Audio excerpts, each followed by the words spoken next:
S'il existe une journée consacrée au VIH-Sida, il existe aussi une consacrée aux orphelins de cette maladie.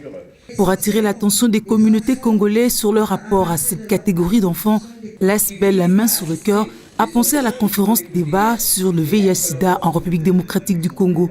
Cette première édition, soutenue par la première dame, Denise Nyekero Tshisekedi, a eu comme thème le VIH-Sida pédiatrique et son traitement en République démocratique du Congo. Lorsqu'on parle du VIH, comme je le répète à chaque fois, on parle que du 1er décembre.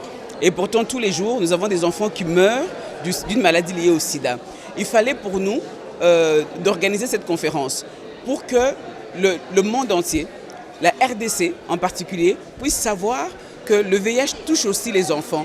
Et ces enfants deviennent des orphelins parce que leurs parents sont morts d'une maladie liée au sida. Pour Denise Nyekero Tshisekedi, il s'agit d'un combat de tous. Les recommandations des panélistes contribueront à coup sûr à l'avènement d'un Congo solidaire. Il est de notre devoir d'agir ensemble et maintenant.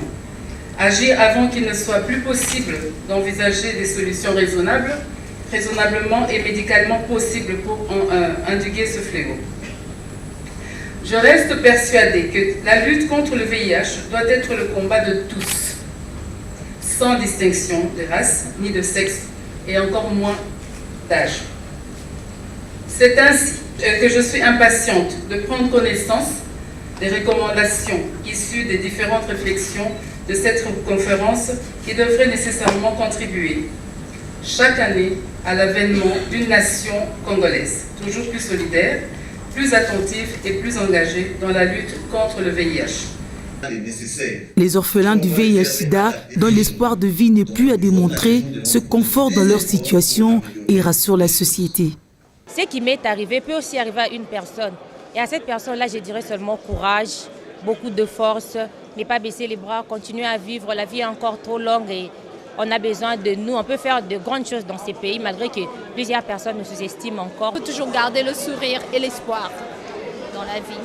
Et aux familles qui rejettent, avoir le VIH n'est pas dit que tu peux attraper le VIH par un hack ou bien attraper le VIH par manger avec la personne. Non. C'est juste dans les sangs. De la pédiatrie au numérique, aucun aspect de la vie n'a été oublié lors des échanges pour accoucher des recommandations qui interpellent tous et chacun sur ce problème de santé publique. Et pour assurer une permanence de la prise en charge, l'application Landela sera bientôt opérationnelle. Elle servira dans le strict respect de l'art de suivi entre le médecin et les jeunes patients.